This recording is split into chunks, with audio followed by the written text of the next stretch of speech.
Hey guys, 4paws here, and in today's video let's take a look at 5 tips or tricks to improve your Bard play. I don't know how many of you guys know this already, but Bard is currently my favourite champion in League, and although I'm a top lane main at heart, it's about time I talked about my Bay. A lot of these tricks with Bard are minor and subtle, since he's not really a mechanically intensive champion, but regardless they'll hopefully either improve your play or knowledge of the game. So let's jump in with a solid trick for his magical journey.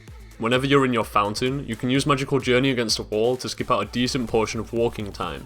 This is always useful for returning to the lane faster, and you should use it every time you base.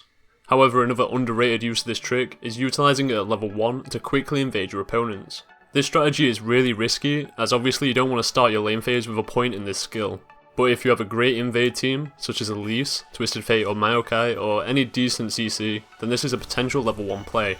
It works best on blue side, as you can sneak into the bottom lane tri-brush with the use of 2 portals, but obviously get creative and you can look for some crazy invade opportunities.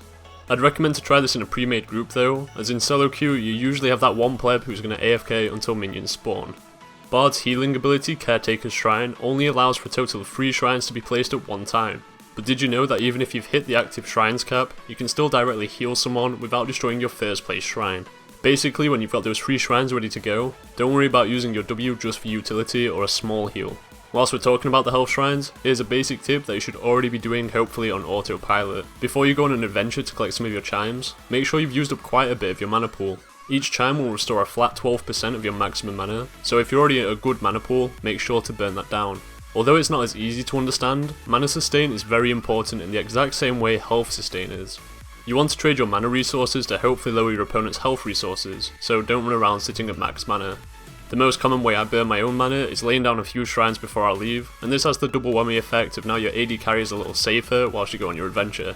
One of the coolest plays a Bard can make is disabling an enemy turret with Tempered Fate to set up some nasty tower dives. Something to keep in mind is that you can't disable any structure that is sitting behind an active turret. So an example, this bot lane tier 2 turret will not be affected by Tempered Fate whilst the first turret is still alive. It's just something to watch out for when you go super deep and before you bait your team into an active tier 2 tower early into the game. And finally, let's talk a little bit about setting up the Bard power spike. Bard doesn't have a power spike in the typical sense of certain level caps. Rushing level 2 as Bard doesn't guarantee a free win like it would if you were playing Lucian. Instead, Bard's first notable spike is when he grabs his first 5 charms. This is because it enables his Meep auto attack to apply a 25% slow for a whole second. With this slow you can begin to utilise an auto attack to set up an easier cosmic binding, which can be devastating in the early game. So to ensure that you get those 5 charms as soon as possible, there's a simple yet effective way to grab your first 3. When the game starts, you'll have a total of 3 chimes spawn before the minion waves collide. At around 35 seconds, 2 chimes will spawn. Then at 1 minute 25 seconds, an additional chime will spawn. These chimes will spawn in a location that corresponds to your positioning at the time they're brought into the rift. To play it safe, make sure you're quite close to your tier 2 turret so that your chimes spawn in a good location.